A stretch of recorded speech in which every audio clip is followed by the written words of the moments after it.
fight man in boxing led the Flair Cobbs. Shout out to Goodfellas Sports TV. All right, Stephen Espinoza told Fino Boxing that the Showtime and I guess PBC, they plan to make a real aggressive offer to Canelo to fight David Benavidez later this year if he has an opening after fighting John Ryder in May. I think it's May 6th. Let's talk about it. Thumbs up the video, share the video, subscribe to the channel, and the subscribe button is the bell icon button. Hit all notifications, increase your chance to get notifications. We go live, drop a video. I mean, they said they offered him $55 million before the fight. You heard Dimitri Bivol manager say he don't really think Team Canelo want to take the fight with Bivol. They ain't really trying to do the rematch. Eddie Hearn's, checker moves are saying that they are, and they will pursue that rematch because, getting Callum Smith to be the mandatory for Better Biev, so they couldn't make unification with Better Biev and Bivol. That was a move to preserve Bivol for Canelo Alvarez because they know they're not going to do Canelo for Better Biev for a belt or for all the belts at 175 pounds. So that should let you know exactly kind of, I think they, but then again, he got a better vantage point than I do because he's in these meetings and, he said the Canelo said that he wanted to rematch him in May, and now May came around. He fighting Ryder in Guadalajara, his hometown in Mexico. So, obviously, he's in these meetings and these type of things, and he knows what's going on and stuff. So, obviously, Showtime is going to be aggressive. Obviously, they're going to find money for Canelo. Obviously, that's the fight they want to make. Obviously, there's not going to be as many hurdles to make Canelo and Benavidez as it was for, Crawford and Spence, and they're going to make that fight expeditiously, and it's, as less potholes as possible, or road bumps as possible when you start talking about that fight. So, they're going to try to make that seem as possible, whatever Canelo demanded. They gave it to him. It sounded like versus the Caleb Plant fight, no options. And, he would be able to defend his mandatory. Now, Espinoza said if that's not a possibility, that Benavidez and David Morale is possible as well, too. I heard that's next. If it's not for Canelo, you got people saying it's already signed, sealed, and delivered. I heard it wasn't signed, sealed, and delivered. But obviously, it's something that's on their mind. But, of course, they're going to find the money for Canelo. They're going to find the flexibility for Canelo. Canelo is the face of boxing. Terrence Crawford is not. And they don't think black versus black can sell. They want to form a relationship with Canelo Alvarez where he get comfortable and he can save PBC boxing and Showtime boxing. And so he could be their stud in coming out the stable, he could be their stud. So financially it makes sense. And if he bringing a for sure return, for sure what he going to bring to the table. Why wouldn't you? Maybe him coming over there probably make it possible for Spencer Crawford fight a little bit more.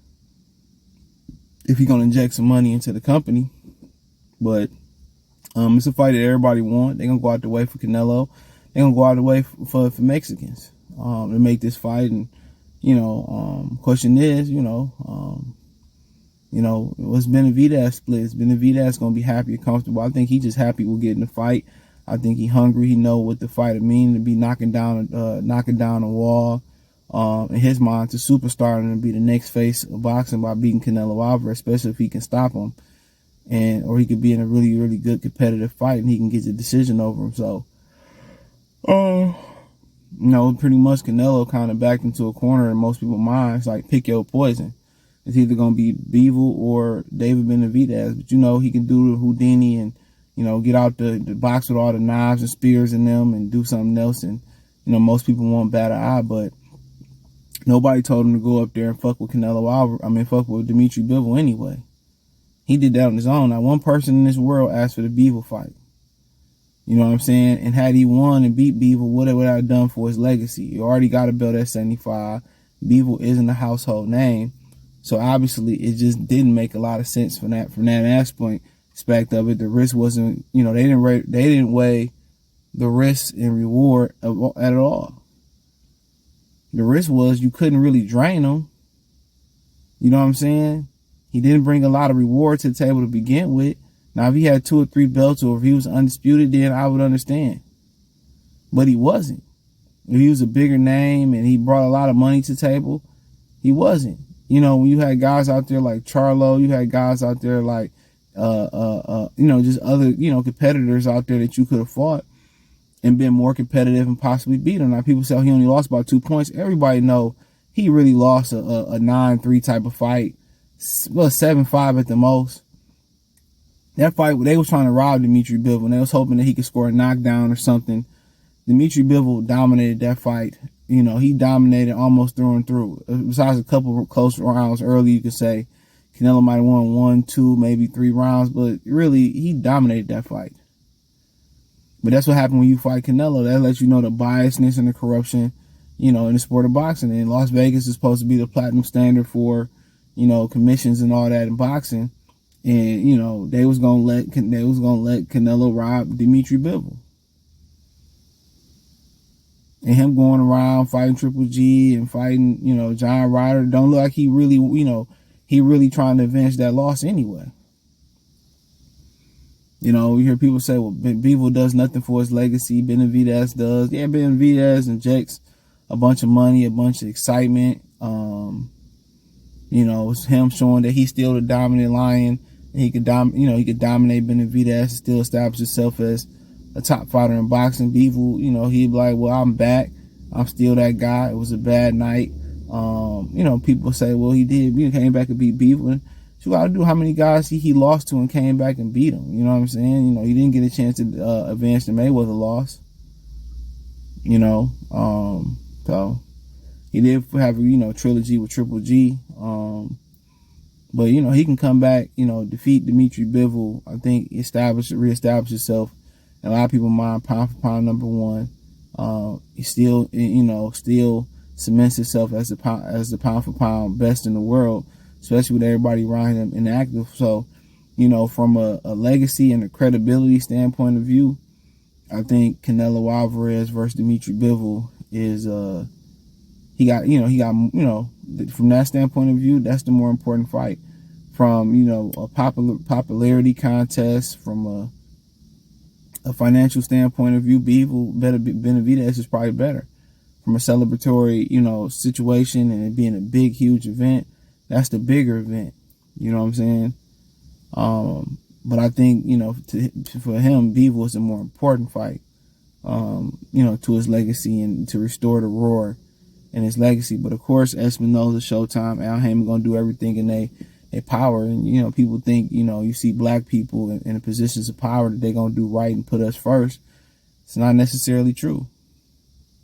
When you go into business, I mean, shit, Nipsey Hussle said it best. One of my favorite lines, he said these black owners in these games are some powerful racists. It's crab in the bucket mentality. It's a lot of people that you have around, or a lot of people that see your potential that you keep in your foxhole, just around, that don't want to see you flourish. Even if they're going to benefit off it, they don't want to see you flourish. And that's how I look at Al Haymon. The way he holding these young brothers back with the wrong knowledge, and he know the knowledge is wrong. He don't want these brothers to flourish. That's why others can come and go as they please and they can jump platforms, but the brothers is, that's how I look at it. And I could be completely wrong about it. But he never comes out and says anything. But that's how I look at it. Adrian Broner still ain't got a fight date.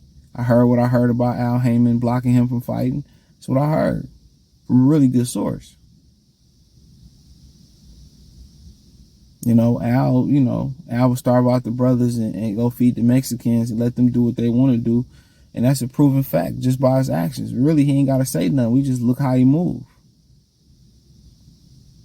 So they ain't trying to make that fight with Errol Spence, and they ain't trying to have niggas come to Vegas, man, or none of that. Terrence Crawford wasting time, paying lawyers. He wasting his fucking time. Let's be honest.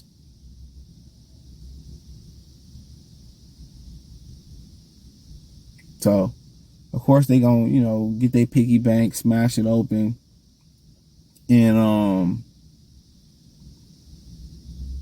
they didn't get it for Canelo. I mean, he the face of the sport.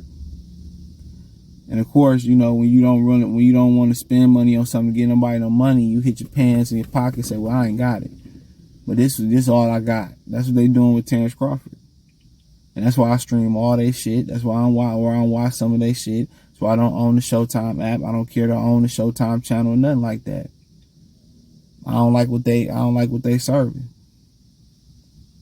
It's always been the second-rate boxing channel, the HBO, and their second-rate channel with trying to have high-class, first-class taste, and they not a first-class production, nothing about it. Nothing. Nothing about it. And they sit up here, find $55, $60 million, 70, this, that for him, and you know what I'm saying?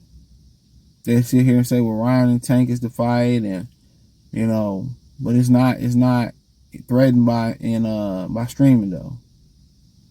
Oh, Spencer Crawford threatened by streaming. I'm telling y'all, man, they always get tight when it's time to pay black people what they owe in the sport of boxing. You know, and then again, Spencer Crawford, they ain't helping theyself. They not trying to grow their brand. When they not fighting, what are they? You don't see them in commercials. You don't see them doing guest appearances on TV shows, talk shows. When they ain't fighting, they silent. You got to remind people, you know, at all times to get this growing interest. But, you know, they business strategy suck, bro. Or they commercial business strategy suck. But it is what it is. Let me know what you girls and guys think. Thumbs up the video, share the video, subscribe to the channel. Next subscribe button is the bell icon button. Hit all notifications, increase your chance, get notifications. We go live or drop video. Financially want to support the channel, Cash App, $CJ Good 313, Venmo CJ Good 313, PayPal link in the description. Hit the link tree, follow me on Twitter, Facebook, Instagram, Spotify, Anchor, Cash App, Venmo, PayPal, Apple Podcasts, Google Podcasts. Peace.